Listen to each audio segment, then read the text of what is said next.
Boy, time is flying. The we're going by. Anybody that has something to say to me there that hates my guts, you better hurry up, because we're gonna die soon. Because it's been 9 years, 9 years that I was forced to plead guilty. Everybody said, "Whoa, no, you're not forced to plead guilty. Nobody's forced to plead guilty." We have the worst corrupt system here in New Brunswick. The legal aid, the lawyers, the Law Society of New Brunswick. Maybe I should have had a coffee before doing this. The Law Society of New Brunswick is like the mafia. I mean, it's just a guy there. He was forced, didn't have a lawyer. He was forced to plead guilty. He got, 3-4 months of house arrest. They always say, "Whoa, you're not, what they always say to you, there's a little chance of you going to 459 Rescue 1. To jail, so therefore you don't have the right to a lawyer." Rescue 1 clear but unavailable. So anyway, Therefore clear at 835. this is the case of me with a blowhorn in front of the legislator, where Fred Wuzzo gave me a ticket for riding a bicycle on the sidewalk. The video, go to YouTube, write Fred Wuzzo, Fredericton Police, you'll see the YouTube. And you see in the video a person riding a bicycle on the sidewalk, no helmet, 5 cops there, nothing was said. They was to come after me because I filmed Stephen Stafford beating up that soldier from the Canadian Armed Forces. And there was another issue that Dan Bissiere, they showed up, they stopped me in the middle of this, 11 o'clock at night, and they gave me a ticket and said, "You were seen riding a bicycle on the sidewalk 9 days ago by Dan Bissiere. Here's a ticket, $140. So I went in front of the police station. Martin Godet, now the deputy chief, you imagine having that as a chief of police? Woohoo, scary stuff, scary days ahead. And Martin Godet is the one that started all this. I told him, I said, "Listen,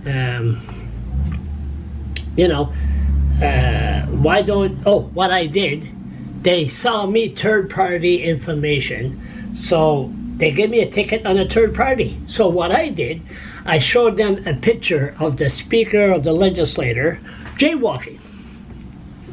And Martin Godet said there is a double standard policy. He will fight for the rich and the poor, whatever." So, Martin Godet. Anyway, so I went with a blowhorn, then I was arrested, and guess what? The Fredericton police wanted me remanded in custody, pending my trial because of the blowhorn. Now look at this here, okay? Charles LeBlanc is 52 years of age. My God, I wish I was, and unemployed. He had stated that he received social assistance, but does refer to himself as a journalist by virtue of having a blog. He states he has ADHD as well.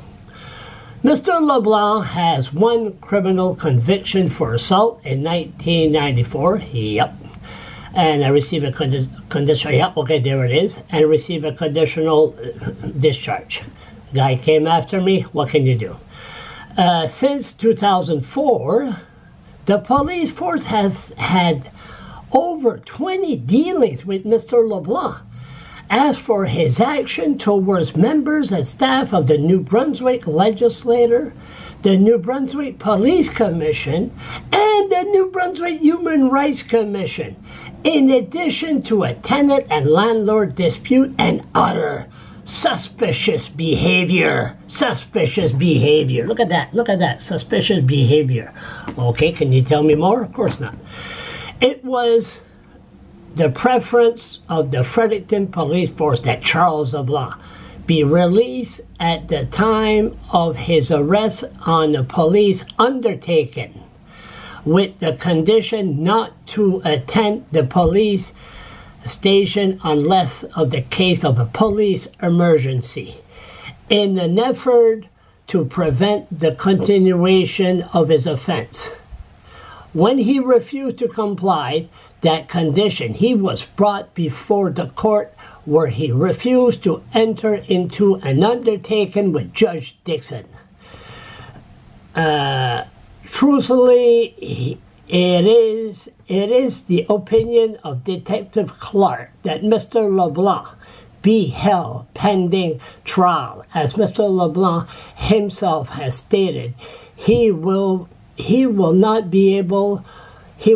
abide by any condition that will prevent him from continuing to commit a criminal offense.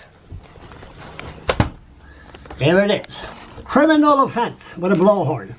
This is the kind of police force that we have here. Now, I'm not going to go on to what happened in court and everything. But this thing here, see, that's what they do.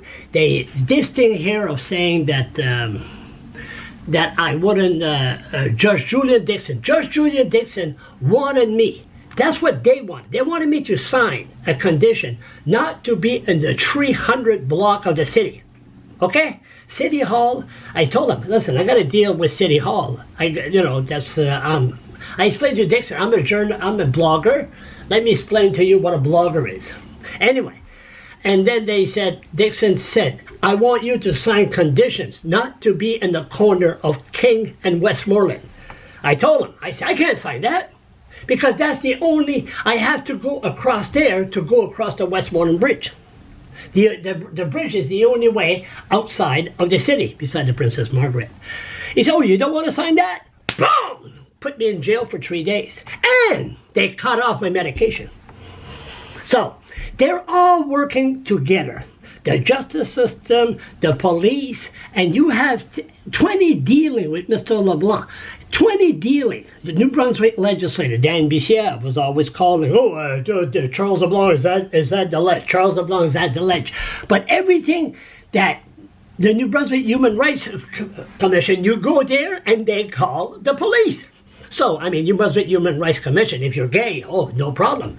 But this is very, very, very scary, scary stuff. And the worst thing about all this, the Fredericton police, they go in the school system and they have a computer in their desk and they mark everything down. No, there's a person that's his behavior should be watched. Boom, boom, boom. And any incident, it goes in the computer. And then when they grow up, bingo, there it is. So, yes, 9 years, and we're still fighting, and we will continue fighting because nobody. And then after all that, 3 days later, Rob Costello, God bless his soul, said that I was exploiting children for sex. So, it's been a battle. The battle will continue. It will continue. I was told last summer that they were planning to raid this place again. They told somebody, well, this time we come here, Charles LeBlanc will be in a paddy wagon. Okay, Charles, but then when the accident happened, or the murder happened there, when the 2 cops were shot dead, and the 2 citizens, they sort of back off. And I back off also. But they refuse to tackle this issue. They refuse to apologize. The Attorney General office is the mafia. Look at that trial that I had to, they charged me with assault. That was false. They're all working together. And the natives are finding that out with Brady Francis. Well, 9 minutes? Oh my God, I'm sorry. But no, it's been 9 years. Rescue 1. And damn Facebook to remind me, this is your anniversary memories. 9 years ago today, the blowhorn. And don't forget here, if this is happening to me, what other person that this is happening to outside that will never see the light in the media or nowhere? Think about it. Think about it. The Fredericton police are not your friends. There is some good ones though, but the bad one outweighs the good ones. Okay, Charles, go have a coffee. Shish.